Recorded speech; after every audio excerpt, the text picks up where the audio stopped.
Hey guys, happy Sunday and welcome back. We're back to talk about Lisa Rinna because she's addressing her $1.2 million lawsuit. We have all the details and exactly what she's saying about it. Guys, before we jump in, if you haven't already, go ahead, smash that like button, subscribe to my channel, and hit that notification bell because, well, you don't want to miss anything we have coming up.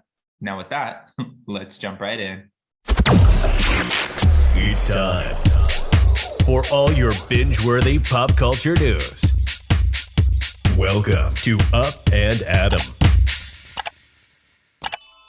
All right, guys, so it looks like Lisa Rinna is still in shock about this $1.2 million lawsuit that was filed against her by the photo agency Backgrid.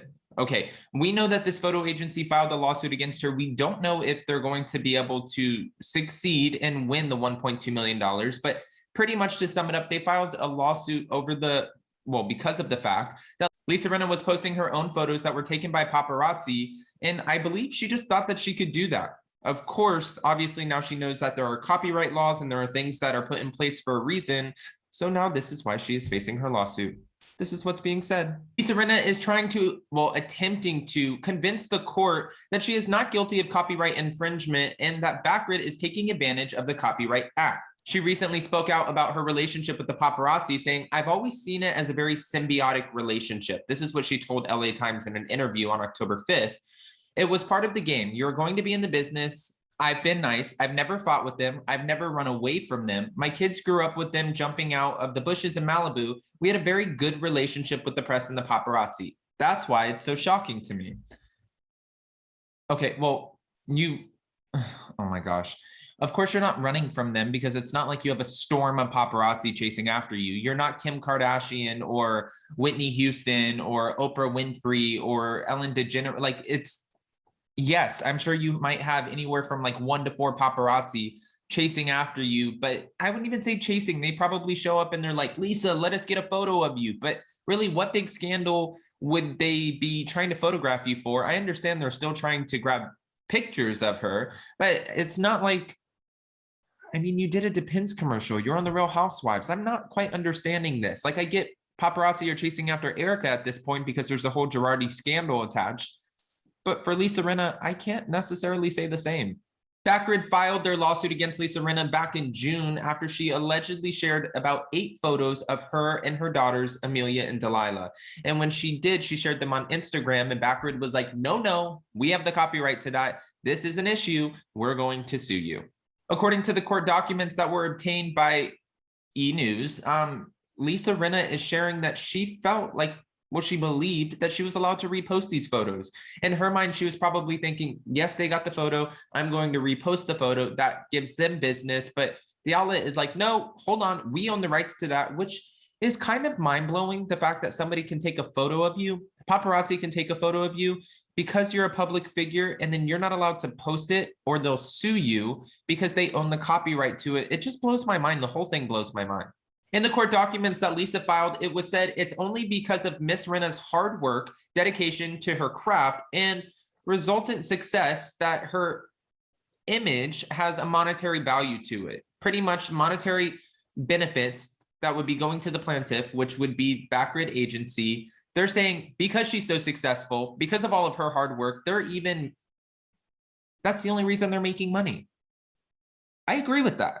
Having taken images and used them in this fashion, defendant is informed and believes, thereupon alleges, that an implied license was created between herself and the plaintiff. So she's pretty much saying, I help you, you help me, you take photos of me, I repost the photos, and in doing so, it's a symbiotic relationship. They're saying that Lisa Rinna was under the impression that she could use the photographs of her and her family without facing a claim of infringement. Again, that's not the case. According to the report, many cases like this one with Backgrid and Lisa Rinna never make it to court. Usually they settle outside of court over this copyright infringement. They come to an agreement and there's some sort of money that the person who's being sued has to pay in order to settle and just keep on moving on with their life. But I don't know if Lisa Rinna is going to settle this one. This one's tricky. As for why Lisa Rinna is not willing to settle, well, when she was talking to LA Times, she said, listen, I probably would have, but the money that they're requesting is so steep. She said, I understand paying a little bit, but to pay this much, it's very hard for me to say that's okay. There's something that's not right about this. Those photos are worth much less. I mean, it's my kids with masks on. That's where she stands. Lisa went on to say that she was working under a fair use right when she shared the photos of her and her children. But according to Joe Ardalan, who works for the firm representing Backgrid in the agency, what Lisa did was not allowed. It's a problem when celebrities post photos on social media when they do not have permission. This blows my mind. Once a photograph is posted, People Magazine or Us Weekly will be less likely to buy it because all of their fans have already seen it. Now, I get that there's a business to be ran here, and I've even talked to you guys about this before. I don't necessarily understand at the end of the day, if it's a photo of her, why she would not be able to post it. So if I go out and take a photo of you and I'm like, oh, okay, I just caught Sam, right? So I take a photo of Sam and then I'm like trying to sell it to an outlet, but then you go and post the photo I took of you because you really like it. Now I can sue you. I'm Team Rinna on this, and I'm not Team Rinna on a lot of things, but this feels dirty. The attorney also said celebrities use their social media accounts to promote themselves as a brand. They also frequently get paid for endorsing products on social media, which is it's a very commercial use of these photos. Okay.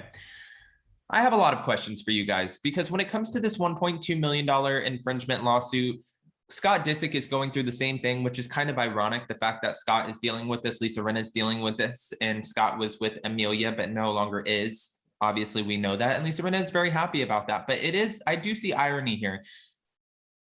What are your thoughts on this? Do you believe that Lisa Rinna should have to settle because this is still a business and the paparazzi, they have copyrights? Or do you feel like this is just a reach and they're trying to sue because paparazzi, this whole thing is a dying business? Because at the end of the day, paparazzi used to catch photos of celebrities without makeup on and celebrities out and about and doing stuff. And I get that, but now celebrities are just going on social media and they're like, this is what I look like without any makeup on. This is what I look like doing my everyday activities. This is me being vulnerable. And that was kind of the job of paparazzi before, because they would catch people off guard and in vulnerable states, especially when they were going through a scandal. But now I feel like it's a dying business. Again, that's my question for you guys. Also, don't forget that the Real Housewives of Potomac is back tonight. This is going to be one hell of an episode. And so is Real Housewives of Salt Lake City and 90 Day Fiancé. So there's a lot to digest here. And of course, we will be recapping it all tomorrow. And we will be doing Hot Messy Topics again, the continuation of Hot Messy Topics, which is an unfiltered conversation that you guys get to join in on, chime in, rip us apart. If you don't agree, let us know you don't agree. If you do agree, then okay, then you agree. But just don't forget, because this is an amazing conversation. I have so much fun with these. This is kind of like my decompressing time. Also, don't forget it's a subscribers only live chat. So if you're not subscribed, get subscribed. That way you can join in on the fun. If you haven't already, go ahead and smash that like button, subscribe to my channel, and hit that notification bell, because, well, you don't want to miss anything we have coming up. Now with that, we'll see you next time. Bye, guys.